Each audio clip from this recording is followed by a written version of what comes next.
Hello friends, today we will learn about tautologies, which is very important topic in propositional logic. So first let's see what is tautologies. In truth table, if all the truth values of statement formula are true, then it is called a tautology. એટલે કે આપણે કોઈ formula આપેલી હોય સ્ટેટમેન્ટની એનું આપણે truth table બનાવીએ અને જો બધા કેસીસમાં એની ટ્રુથ વેલ્યુ ટી જ આવે એટલે કે ટ્રુ આવે તો એ ફોર્મ્યુલાને ટોટોલોજી કહેવાય.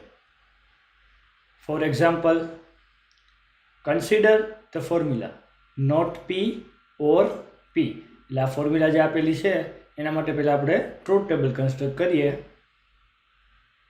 તો પહેલાં આપણી પાસે ફોર્મ્યુલામાં એક સ્ટેટમેન્ટ છે પી, એના માટે બે કેસીસ થાય, આઈધર ટ્રુ ઓર ફોલ્સ એટલે એની ટ્રુથ વેલ્યુ.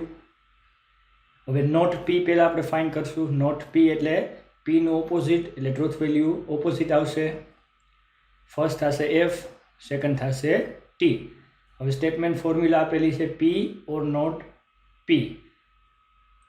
હવે પી અને નોટ પીની વચ્ચે ઓર છે એટલે both F then F otherwise T. એટલે જો બંને એફ હોય તો જ એફ થાય, અધરવાઇઝ ટી. પણ બંને કેસમાં બોથ એફ થતા નથી એટલે પી ઓર નોટ પી માટે બે વેલ્યુ આવશે T.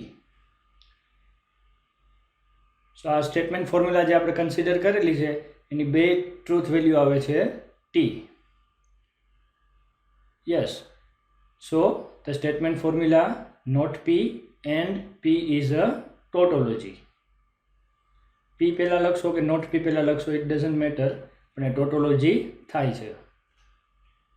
Yes, second term opposite to tautology is contradiction. એટલે કે આપણે જે ટ્રુથ ટેબલમાં if all the truth values of statement formulas are false, હવે ટ્રુની જગ્યાએ બધી વેલ્યુ ફોલ્સ થાય તો એ ટોટોલોજી નહીં થાય પણ એ થશે contradiction.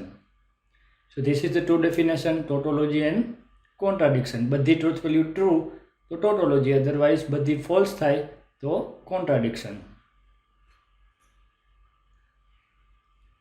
Question 1, let's see the question.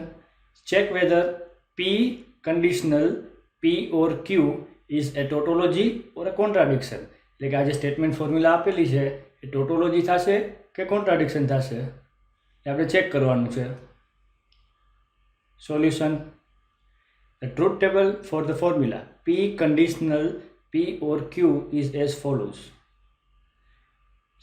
Statement ફોર્મ્યુલામાં બે સ્ટેટમેન્ટ છે પી અને ક્યુ. એટલે આપણે પી અને ક્યુ માટે બધી ટ્રુથ વેલ્યુ પહેલાં લખવી પડશે. એના cases: first case P is true, then Q has two possibility, either true or false. Second case P માટે ફોલ્સ હોય ત્યારે અગેન ક્યુ પાસે બે પોસિબિલિટી, એ ટ્રુ હોય અથવા તો ફોલ્સ હોય. તો આ બંને કેસ એવા છે કે જેમાં પી આપણે ટ્રુ રાખીએ છીએ એટલે કે ટીના. આ બંને કેસ પીના એફ માટે. સો આ ચાર કેસીસ ત્યાં પી અને ક્યુ બે સ્ટેટમેન્ટ આપણે ઇન્વોલ્વ હોય ફોર્મ્યુલામાં ત્યારે. પહેલાં આપણે ટર્મ ફાઇન્ડ કરશું પી ઓર ક્યુ. તો પી ઓર ક્યુમાં પી અને ક્યુ ઇન્વોલ્વ થયેલા છે અને બંનેની વચ્ચે છે ઓર. ઓર એટલે both F then F otherwise T. તો આ ચાર કેસીસમાં બંને જ્યારે એફ હોય ત્યારે જ એફ આવશે, બાકી ટી આવશે. તો એવો એક જ કેસ છે ફોર્થ કેસ, અહીંયા જ બંને એફ છે એટલે અહીંયા આપણે એફ લખશું. બાકી એક કેસીસમાં બંને એફ નથી એટલે બાકી બધા કેસમાં ટી આવશે as per rule of or connective અહીં લખેલો છે. હવે આપણી ફોર્મ્યુલા પી કન્ડિશનલ પી ઓર ક્યુ, એમાં બે ટર્મ છે પી અને પી ઓર ક્યુ, બંનેની વચ્ચે કન્ડિશનલ ઓપરેટર છે. તો પહેલાં આપણે જોઈએ કન્ડિશનલ ઓપરેટરની ટ્રુથ વેલ્યુ કઈ રીતે ફાઇન્ડ થાય. Yes, P conditional Q or P is a condition if P is true then Q or P is true. એટલે કે જો P true હોય તો આ ટ્રુ થવું જ જોઈએ, આ કન્ડિશન છે. જો કન્ડિશન બ્રેક થાય તો વેલ્યુ થશે F અધરવાઇઝ T. એટલે કે આ કન્ડિશન આપણે મેન્ટેન કરવાની કે ફર્સ્ટ ટર્મની વેલ્યુ ટ્રુ હોય ત્યારે સેકન્ડ ટર્મની વેલ્યુ ફોલ્સ થવી જોઈએ નહીં. જો થાય તો એ કન્ડિશન બ્રેક થયેલી કહેવાય. તો આ ચારે ચાર કેસીસમાં આપણે જોઈએ. ફર્સ્ટ પીની ટ્રુથ વેલ્યુ ટી છે ત્યારે સેકન્ડ ટર્મની ટ્રુથ વેલ્યુ ટી છે એટલે કન્ડિશન બ્રેક થતી નથી એટલે ટ્રુ આવશે. સેકન્ડમાં ટી અને ટી એટલે કન્ડિશન બ્રેક થતી નથી એટલે ટ્રુ આવશે. થર્ડમાં એફ છે એટલે આપણે કન્ડિશન ચેક કરવાની જ નથી, કેમ કે પી ટ્રુ હોય તો જ આપણી કન્ડિશન ચેક કરવાની, અધરવાઇઝ એની વેલ્યુ ટીક થશે. ફોર્થ કેસમાં પણ પી જ ફોલ્સ છે એટલે કન્ડિશન બ્રેક થવાનો કોઈ ક્વેશ્ચન જ અરાઇઝ નથી થતો એટલે T. So all truth value of given formula are true. Here all truth values are true in the final column of truth table. એટલે કે અહીંયા બધી વેલ્યુ આવે છે T. Hence the given formula is a tautology. તો ક્વેશ્ચનમાં આપણે check કરવાનું કીધું ટોટોલોજી છે કે કોન્ટ્રાડિક્શન. તો ફોર્મ્યુલાનું ટ્રુથ ટેબલ જનરેટ કરો, ફાઇનલ કોલમમાં એની વેલ્યુ જો બધી ટી છે એટલે આપણે ટોટોલોજી થશે. જો બધી ફોલ્સ હોય તો કોન્ટ્રાડિક્શન થાય, પણ અત્યારે બધી ટી છે. Second question, check whether not P and Q is a tautology or a contradiction. તો એનું ટ્રુથ ટેબલ આપણે જનરેટ કરવાનું. સ્ટેટમેન્ટ 2 છે પી અને ક્યુ. 4 કેસીસ આગળના ક્વેશ્ચનની જેમ જ એને આવશે. પી ટ્રુ, ક્યુ પાસે 2 પોસિબિલિટી ટી ઓર એફ. પી એફ, અગેન ક્યુ પાસે 2 પોસિબિલિટી ટી ઓર એફ. તો પીના ફર્સ્ટ 2 કેસીસ ટી માટે, સેકન્ડ 2 કેસીસ એફ માટે, ટોટલ 4 કેસીસ. હવે ફોર્મ્યુલા માટે જોઈએ. પહેલાં નોટ ક્યુ ફાઇન્ડ કરીએ. નોટ ક્યુ ઉપરથી આવશે, એને નોટ એપ્લાય કરવાનો. નોટ એટલે ઓપોઝિટ ટ્રુથ વેલ્યુ. તો આ બધી જે ટ્રુથ વેલ્યુ છે એની ઓપોઝિટ ટ્રુથ વેલ્યુ અહીંયા આવશે. First F, second T, third F, fourth T.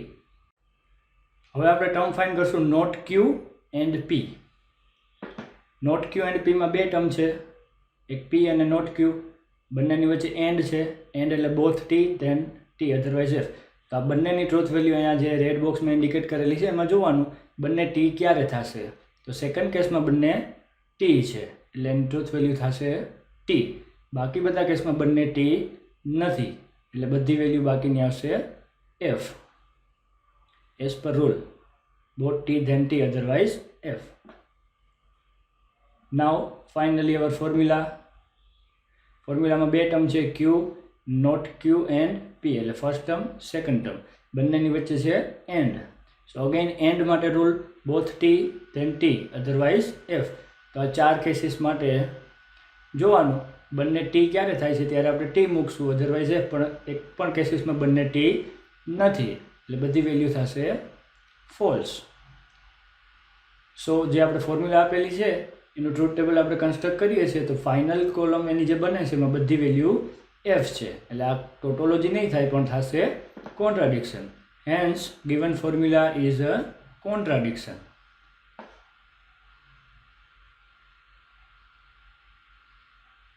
Yes, second term, tautological implications. A statement P is said to tautologically imply a statement Q if and only if P conditional Q is a tautology. એટલે કે આપણે ઘણી વખત ફોર્મ્યુલામાં લખતા હોઈએ છીએ કે P implies Q. તો જો ટોટોલોજીમાં P implies Q થવું હોય તો P conditional Q ને ટોટોલોજી થવું પડે તો આ ઇમ્પ્લિકેશન ટ્રુ છે એવું કહેવાય. Let's see example. યસ, આ કન્ડિશનલ ઓપરેટર છે, એની કન્ડિશન આ પ્રમાણે થશે. Yes, consider the formula P conditional Q. તો આની ટ્રુથ વેલ્યુ શું આવે આપણે પહેલાં જોઈએ. 2 સ્ટેટમેન્ટ છે પી અને ક્યુ. પી ટ્રુ, ક્યુ માટે 2 પોસિબિલિટી ટી ઓર એફ. પી ફોલ્સ, ક્યુની 2 કેસીસ ટી ઓર એફ. સો આ ટોટલ અને 4 કેસીસ. હવે આપણે આ ફોર્મ્યુલા જોઈએ શું થાય. P conditional Q. So this is the condition. If P is true, then Q is true. Condition break થશે ત્યારે F, otherwise T. Whenever condition break, value is F, otherwise T. તો P conditional Q એટલે P is true, then Q is true. તો P true હોય અને Q true ન થતું હોય એવી આપણે પહેલાં કેસ કન્સિડર કરીશું, જે છે આ second case. P is true, but Q is false. એટલે અહીંયા કન્ડિશન બ્રેક થાય છે સેકન્ડ કેસમાં. સો સેકન્ડ કેસમાં પી કન્ડિશનલ ક્યુની વેલ્યુ આવશે એફ. બાકી ક્યાંય પણ એકેય કેસમાં કન્ડિશન બ્રેક થતી નથી. યસ, થર્ડ અને ફોર્થ કેસીસમાં પી જ ફોલ્સ છે એટલે આપણે કન્ડિશન ચેક કરવાની જરૂર જ નથી એટલે એ બ્રેક થવાની જ નથી. સો સેકન્ડ કેસમાં એફ, બાકી બધા કેસીસમાં ટી. સો પી કન્ડિશનલ ક્યુ માટે બધી વેલ્યુ ટી નથી આવતી, એટલે આ ટોટોલોજી નહીં થાય. આ ટર્મ જે છે ટોટોલોજી થતી નથી. So the formula P conditional Q is not tautology, એટલે પી કન્ડિશનલ ક્યુ ટોટોલોજી નથી થતી, એટલે પી ઇમ્પ્લાઇઝ ક્યુ આપણે કહી શકીએ નહીં. પી નોટ ઇમ્પ્લાઇઝ ક્યુ થશે. જો આ ટોટોલોજી થાય તો પી ઇમ્પ્લાઇઝ ક્યુ, ન થાય તો P not implies Q.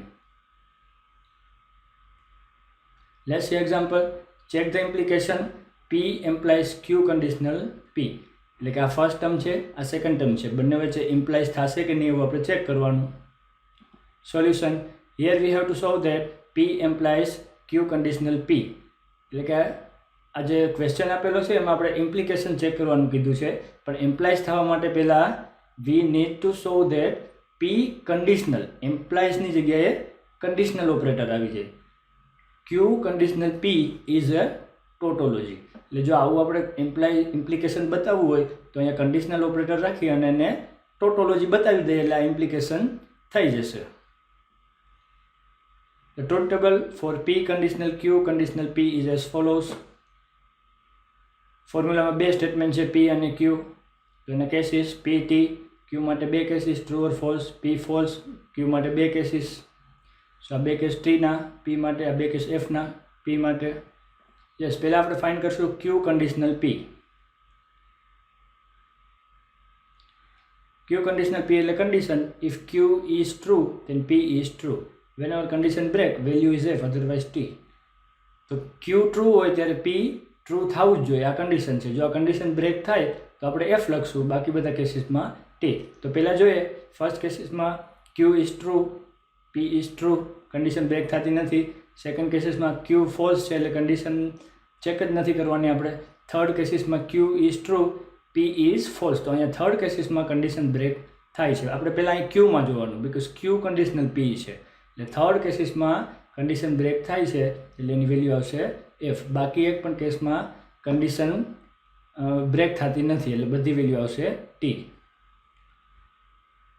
So this is Q conditional P. આપણી final formula P conditional Q conditional P. એમાં બે ટર્મ છે P અને Q કન્ડિશનલ P. આ બંનેની વચ્ચે આપણે કન્ડિશનલ ઓપરેટર એપ્લાય કરવાનું છે. એટલે કે જો P ટ્રુ તો આ ટર્મ Q કન્ડિશનલ P પણ ટ્રુ જ થવી જોઈએ, આવી કન્ડિશન છે. તો પહેલાં આપણે જોઈએ કન્ડિશનલ ઓપરેટર માટે પહેલાં કન્ડિશન ક્યાં બ્રેક થાય છે એની વેલ્યુ લખવાની, કેમ કે બાકી બધા કેસીસમાં તો વેલ્યુ T જ આવશે. અહીં લખેલું છે whenever condition break value is F, otherwise T. તો કન્ડિશન બ્રેક થાય એ કેસ આપણે પહેલાં નોટ ડાઉન કરવાનો.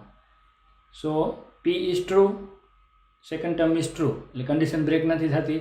સેકન્ડ કેસમાં P is true, second term is true, condition break નથી થતી. થર્ડ કેસમાં P is false એટલે કન્ડિશન બ્રેક થવાનો ચાન્સ જ નથી.